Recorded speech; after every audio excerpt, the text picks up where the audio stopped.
Nous sommes très heureux de vous retrouver sur Medi 1. Soyez les bienvenus dans l'invité de la rédaction. Selon le groupe de la Banque africaine de développement, la majorité des jeunes n'ont ni emploi stable ni perspective d'avenir économique. Sur les 420 millions de jeunes de 15 à 35 ans, la plupart sont au chômage, occupent des emplois précaires ou occasionnels. Comment aider la jeunesse? On en parle dans cet entretien autour d'une journée dédiée à l'embauche. Nous recevons Mike André Akpa, bienvenue sur notre plateau.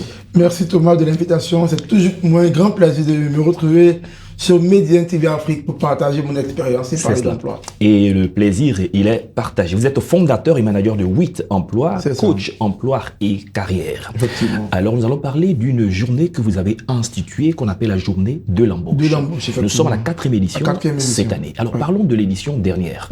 En termes de bilan, qu'est-ce qu'on peut dire? Alors, en termes de bilan, on peut dire qu'on a eu plus de 500 participants, pardon, excusez-moi, 500 participants.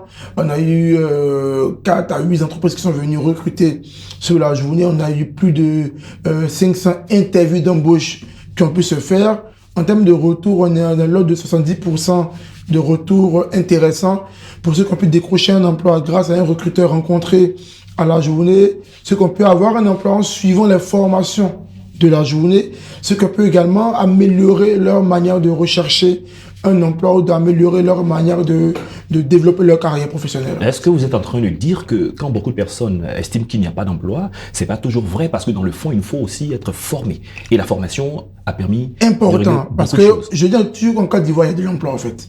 Mais il faut être formé sur les techniques de recherche d'emploi. Mais au-delà même, en fait, faut retravailler son mindset, revoir sa manière de comprendre les choses, être beaucoup plus engagé, être beaucoup plus actif, apporter de véritables solutions au marché de l'emploi en Côte d'Ivoire pour réussir à casser les codes et décrocher un emploi.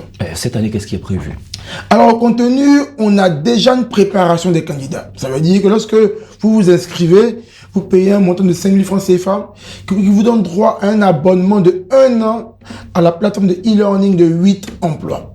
Vous avez 3 modules sur la plateforme. Vous avez un module sur le CV, parce que vous viendrez avec un CV qui doit être optimisé, qui doit vraiment être attrayant, qui doit vous valoriser auprès du recruteur.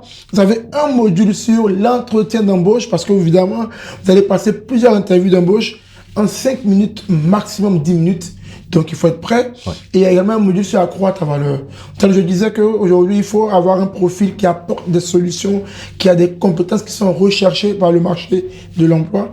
Dans le module accroître ta valeur, on leur apprend comment est-ce qu'ils doivent avoir, on va dire, progresser dans leur domaine d'activité pour avoir de la valeur sûre et se faire rechercher par les entreprises. D'accord. Mais en plus de tout ça, ils auront un accompagnement de 1 semaine et demie en anglais. Pas pour devenir bilingue évidemment, mais pour avoir quand même, on va dire, du répondant si le recruteur passe en anglais durant l'interview d'embauche en fait. Donc vous nous faites savoir qu'à cet important rendez-vous, sans citer le nom des partenaires ni des entreprises, il y aura beaucoup de chefs d'entreprise qui viendront chercher les potentiels à recruter. Alors j'ai parlé d'abord de la préparation parce que c'est important, parce qu'on dit toujours que lorsqu'on a l'opportunité et qu'on est préparé, on peut réussir à avoir les opportunités. Mais quand on vient sans être préparé, évidemment, c'est un véritable suicide. Donc, en plus de la préparation qu'ils auront le jour J, ils auront plus de 100 recruteurs qui seront présents à l'espace embauchement de la journée. De différents domaines, ils seront les recruteurs, du domaine des mines, de l'agroalimentaire, l'agro-industrie, électromécanique, finance, IT, communication, des domaines très larges et très vastes. On aura également 3 conférences de haut niveau sur la journée, sur tout ce qui est développement de carrière, recherche d'emploi, pour mener les candidats, les participants à pouvoir améliorer leur manière de chercher un emploi, de pouvoir développer leurs skills, leur mindset et être de véritables solutions sur le marché de l'emploi. En bonus, on aura 5 masterclass dans 4 domaines différents. Donc des masterclass métiers pour que les participants aient des compétences palpables qu'ils peuvent valoriser lors de la journée et après la journée.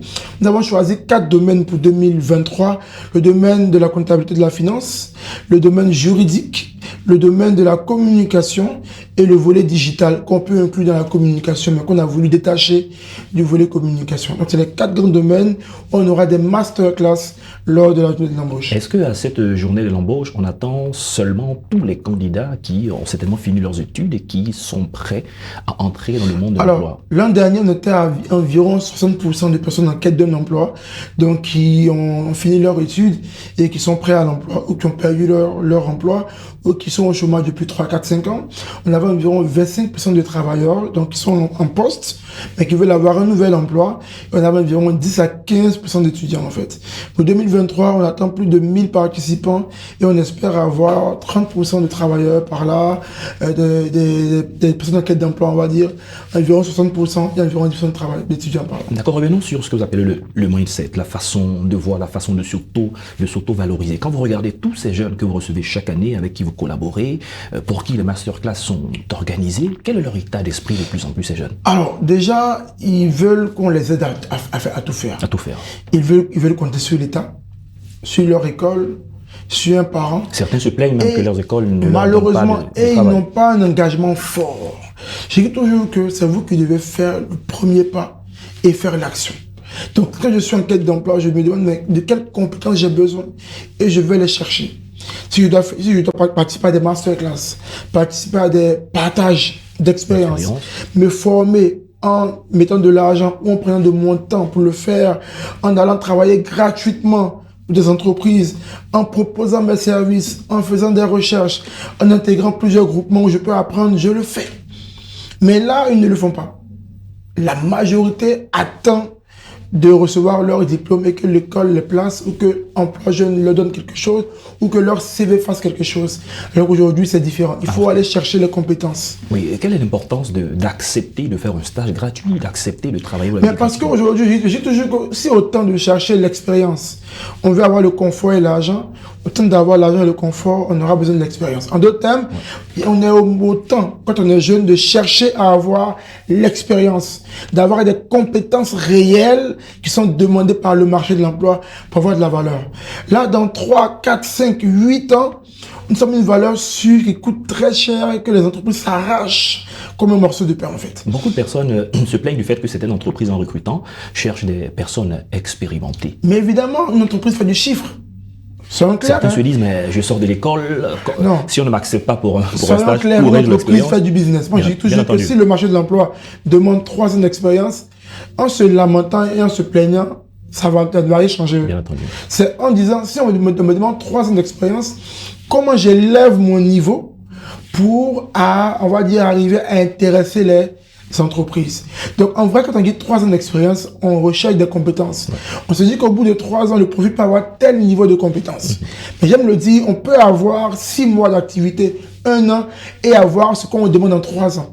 C'est une affaire de compétences, pas une affaire de nombre d'années d'expérience. Ah, c'est la première chose qu'il faut savoir lorsqu'on est sur le marché de l'emploi. Ok. Et puis également, je pense que aujourd'hui les entreprises en Côte d'Ivoire sont exemptes parce qu'il y a quand même une certaine montée dans le domaine de l'emploi. On va prendre des profils à l'étranger, on prend des profils expérimentés. Donc ça a besoin de toujours se dire comment je monte en compétences. Ce plan ne va rien changer, hein, je me dis toujours. La question d'avoir la bonne information. Alors, quelle est son importance? Mais vous savez, le monde est guidé par l'information. Et donc, c'est quand on a l'information, quand on sait qu'on peut s'adapter à l'environnement. Si tu es dans un domaine par exemple, et que tu ne sais pas les compétences attendues de toi sur le marché de l'emploi, mais tu viendras avec un profil qui ne correspond pas. Donc, pour avoir l'information, il faut être connecté à l'environnement. Ça veut dire quoi? Je suis dans le domaine, par exemple, de l'informatique. Il faut que je puisse intégrer un groupement de professionnels dans le domaine de l'informatique pour savoir c'est quoi les attentes des entreprises, par exemple. Et pour pouvoir discuter avec d'autres professionnels, pour voir aujourd'hui les opportunités du domaine, par exemple, les compétences à avoir, les difficultés rencontrées aussi pour pouvoir y répondre, les menaces qui arrivent, pour pouvoir les contourner. Si je suis sur un réseau professionnel, par exemple, je dois me connecter à plusieurs comptes d'experts pour suivre leur actualité, ce qu'ils disent du domaine dans lequel j'évolue, ainsi de suite. Si je suis dans un domaine, je dois aller sur Google, faire des recherches pour voir c'est quoi l'avancée du secteur d'activité, c'est quoi les différents domaines, les certificats à faire, pour que je puisse m'adapter et avoir un profil qui répond aux attentes et aux critères. Chaque domaine a ce qu'il considère comme valorisant. Et c'est à toi de chercher à savoir quelle est la valeur qu'on recherche et aller acquérir la valeur en fait.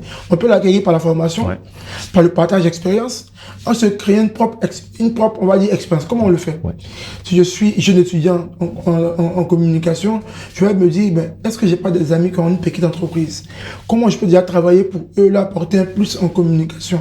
Quand je vais commencer à faire ça, je vais commencer à confronter mes acquis de l'école aux réalités du marché. Certains même ont un blog qu'ils animent en mettant en pratique les principes Justement, d'écriture. et quand je le fais, je commence à rencontrer de vrais problèmes sur le marché de l'emploi que je vais résoudre. Parce que l'expérience est ta capacité à résoudre des problèmes d'un certain niveau. Donc quand je vais commencer à travailler pour des amis gratuitement, je vais commencer à avoir les problématiques du marché, à les résoudre et à devenir expérimenté. Et demain, ces compétences pourront être revendues. Effectivement, plus je gère des problèmes d'un niveau élevé, plus j'ai une expérience qui est vraiment très haute et de vraies compétences que je peux aller valoriser après dans un cursus en entreprise. Très bien, on ne pourra pas tout dire sur ce plateau. Effectivement. Mel Akpa, merci d'être passé sur notre plateau. Je vous en prie. Je rappelle que vous êtes fondateur et manager de 8 Emplois, coach emploi et carrière. Avec vous, nous avons parlé de la journée de l'embauche. De l'embauche. Et nous avons vu donc les opportunités pour les jeunes. Alors, merci pour terminer, ça se fera le 2 décembre prochain. Merci. C'est la fin de cette émission. Merci à tous de l'avoir suivi. Bonne suite de nos programmes sur Média 1.